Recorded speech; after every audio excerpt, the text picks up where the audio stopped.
Okay, guys, Coach Mitch here. Let's get into this. This is going to be our quiz game today. It's going to be about situational judgment for law enforcement. So here we go. If you think about that law enforcement career, let's get right down into it. Here we go. A nighttime hit and run leaves debris scattered across a 4-lane road. Dispatch is holding 6 calls, and backup is 15 minutes away still. You start marking the lane with cones when an impatient motorist honks and comes towards you. You could sprint across the traffic yourself, stop it, right? But that means stepping into moving lanes without cover. Your partner radios. Just wave them down. Hurry up. What do you do? A. Wave vehicles down yourself. Traffic needs to move. B. Hold your position. Request a second unit for traffic control and document the delay. C. Let traffic flow and clear later on. Or D. Abandon the scene until backup arrives. A, B, C, or D. You guys get 5 seconds here. What's it going to be? Tick tock, tick tock.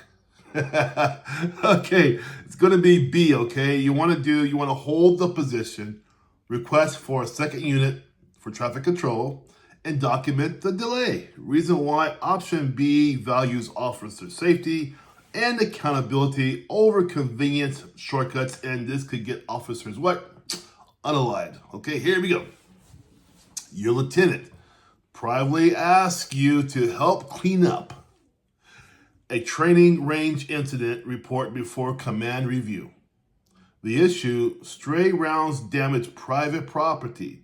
No injuries, but it looks bad. He says, just make it sound routine. What do? A, rewrite the report to protect the unit. B, ignore the order. C, document accurately and respectfully decline to alter facts that submit them as normal. D, leak the story to internal affairs anonymously. What do? A, B, C, or D? Come on, tick tock, tick tock.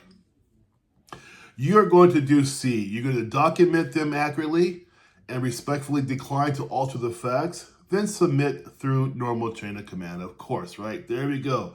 Let's keep on going. How you doing so far? Let me know. Comment below. Tell me how you're doing so far. Here we go, okay? While booking evidence, you find a small bag of pills dropped on the station floor. No tag and no report.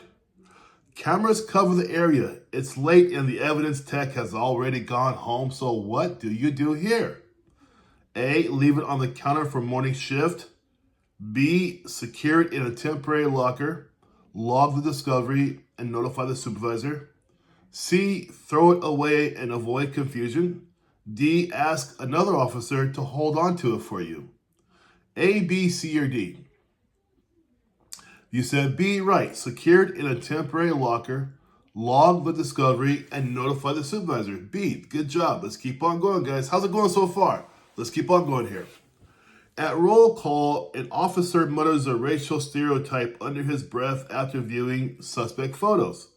Laughter ripples throughout the room. So what do? A, pretend you didn't hear it. B, laugh to fit in. C, address it calmly, make it clear that bias has no place on duty, and if pattern continues, report it. D, report anonymously without speaking up. A, B, C, or D? What do? If you said C, perfect. Address it calmly. Make it clear that bias has no place on duty, and if patterns continue, you report this. Okay, not bad at all, guys. Let's keep on going. This is a big one. Here we go. You're 1 month out of FTO, field training officer. During a search warrant, your sergeant directs the team to clear the basement first, even though the plan approved by command starts on the main floor. He wants to save time because the suspect's location was just pinged nearby.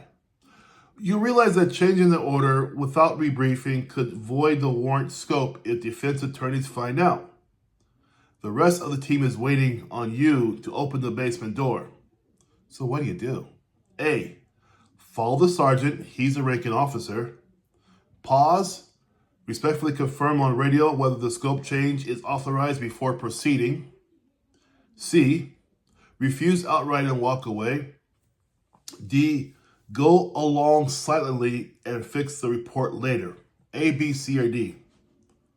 If you said B, you're right. Pause.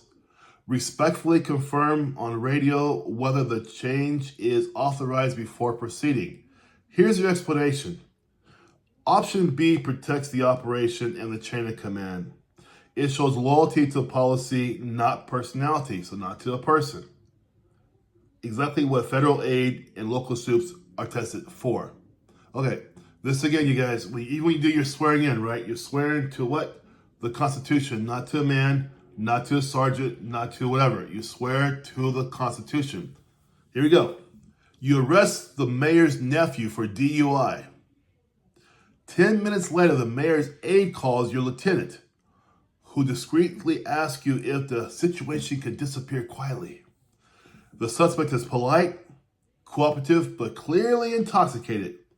You know releasing him undermines every drunk driving case you've ever worked. So what do you do? A, let him go with a warning. B, proceed the arrest fully, document the call, and notify internal affairs of potential interference. C, ask the lieutenant to put the order in writing. Or D, delay paperwork until the media cycle has passed. A, B, C, or D. It's going to be B, process the arrest fully, document the call, and notify internal affairs of potential interference. Let's get down to the explanation. Option B preserves impartiality and shields you from retaliation later. Ethical courage now beats scandal later. So they're saying take care of the mess now, then deal with it later. Basically, a lie is going to get bigger and bigger. It's going to get bigger and bigger. Pretty soon it's out of your control, right? And they're going to want to hear these kind of answers during your testing for ethical type behavior on your part. This whole thing about situational judgment sometimes has ethics built into the test as well. Well, it will have, for sure, built into the test where you stand ethically, okay? Last one for you. How you guys doing so far? Let's keep on going, okay? Your field training officer pulls you aside. Remember, always write reports light. Judges don't read them anyway. He's respected. He's a 20-year veteran. That night, you handle a resisting arrest incident that truly requires force. His version minimizes details that justify your actions. So what do you do here? A, write the full report accurately and be ready to justify it. B, mirror his report to avoid tension. C, ask him to edit yours for you. D, submit nothing until command asks you. It's going to be A, guys.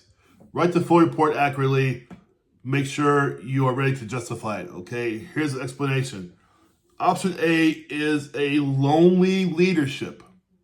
That's a big term nowadays, right? Lonely means you're doing the right thing based upon the principle of the behavior. Defending integrity over comfort.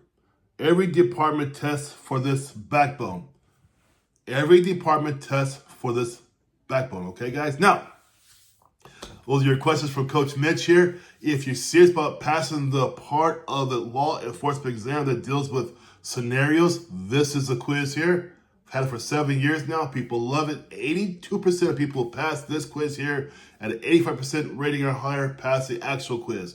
Also, this quiz is automatically scored for you.